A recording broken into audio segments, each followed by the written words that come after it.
अरे महेश, ये मनीष का पुराना फोन है, उसने नया ले लिया है, तो ये तुम रख लो। अपनी बेटी को दे देना, ज्यादा पुराना नहीं है ये। अरे रहने दीजिए साहब जी। हम गरीब लोगों के हाथ में इतने महंगे मोबाइल अच्छे नहीं लगते हैं। अरे तुम्हें नहीं दे रहा हूँ, तुम्हारी बेटी के लिए दे रहा हूँ, वो भी तो मनीष की उम्र की है। अब इतने समय से तुम यहाँ काम कर रहे हो, तुम्हारी बेटी को गिफ्ट तो दे ही सकता हूँ।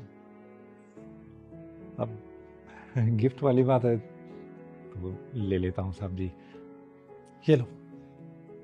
वैसे भी उसका जन्मदिन आने वाला है।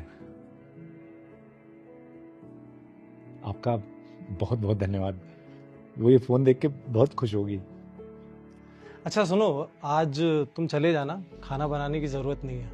मनीष बहुत दिन से बोल रहा था कि भैया बाहर पिज्जा खिलाओ, तो आज मैं बाहर ले जाऊंगा उसे। ठीक है साहब जी, ठीक है। ठीक है।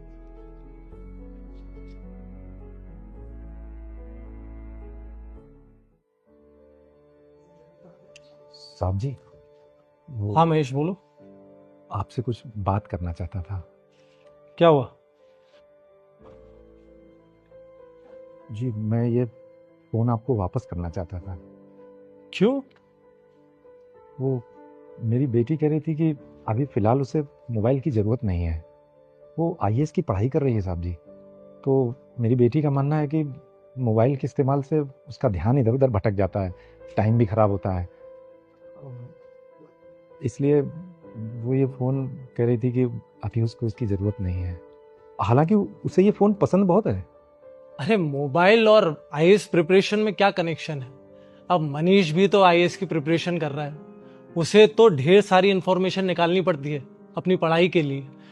डिस्ट्रैक्शन उन लोगों के लिए होता है जो बिना सोचे समझे मोबाइल इस्तेमाल करते हैं। जो लोग सोच कर करते हैं उनके लिए ये बहुत कारगर साबित होता है। और मुझे तो लगता है कि मोबाइल में कई ऐसी इंफॉर्मेशंस हैं। अब मनीष को देखो, उसने 10 तरह के कोर्सेज लिए हुए हैं, पूरे दिन मोबाइल में अपनी मेहनत करता रहता है। बात तो आपकी सही है साहब जी, लेकिन अब क्या करें? अब बेटी लेना नहीं चाहती है अपनी पढ़ाई के कारण। आपको बुरा तो नहीं लगा ना साहब? आपका दिया हुआ तोहफा मैं वापस कर रहा हूँ। अरे अब इसमें बुरा मानने की क्या बात है? अब बच्चे तो अपने हिसाब से चलते हैं। अगर वो उस तरह से करना चाहती है प्रिपरेशन तो ठीक है। अब मनीष ने 10 कोर्सेज लिए हैं, पूरे दिन लगा रहता है। देखना इस बार वो आईएएस क्लियर करके रहेगा। हमारी भी दुआ है भगवान से कि वो पास हो जाए। मेरी भी यही दुआ है ज्योति के लिए। ठीक है, मैं ये मोबाइल रख लेता हूँ। ज्योति को मेरी तरफ से ऑल द बेस्ट कहना। ठीक है साहब जी, बहुत बहुत धन्यवाद। ठीक है।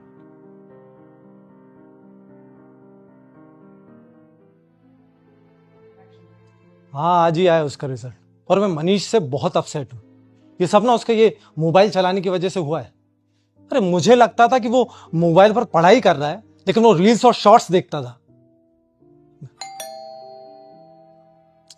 अरे मैं बोल रहा हूँ ये सब ना उसी मोबाइल की वजह से हुआ है। 24 घंटे तो नजर नहीं रख सकता ना। अब महेश, 1 मिनट लगाता हूं मैं। अरे महेश, ज्योति। साहब जी, मिठाई खाइए।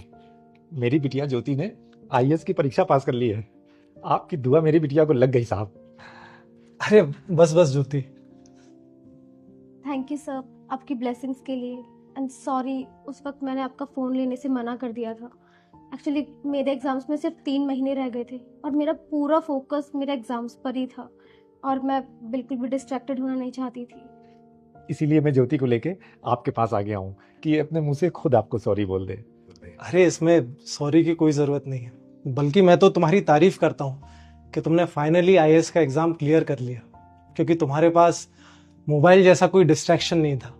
भाई मनीष को देखो, वो दिन भर मोबाइल में लगा रहा और वो फेल हो गया। शायद गलती मेरी ही थी। मुझे लगता था कि मोबाइल एक इंफॉर्मेशन का जरिया है, जबकि मोबाइल में काम की चीजें कम और डिस्ट्रैक्शन ज्यादा होता है। ये तो सच है सर। आज मैं अपना एग्ज़ाम सिर्फ इसीलिए क्लियर कर पाई क्योंकि मेरे पास फ़ोन नहीं था। अगर फ़ोन होता तो चाहे मैं कितनी भी डिसिप्लिन हो जाती, मेरा ध्यान इंस्टाग्राम रील्स वगैरह पे ही चला जाता और मैं अपनी पढ़ाई पर फोकस ही नहीं कर पाती। बिल्कुल, अर्जुन की तरह तुमने अपना निशाना मछली की आंख पर रखा। आओ अंदर आओ, आज तो सेलिब्रेशन का दिन है, सेलिब्रेट करते हैं।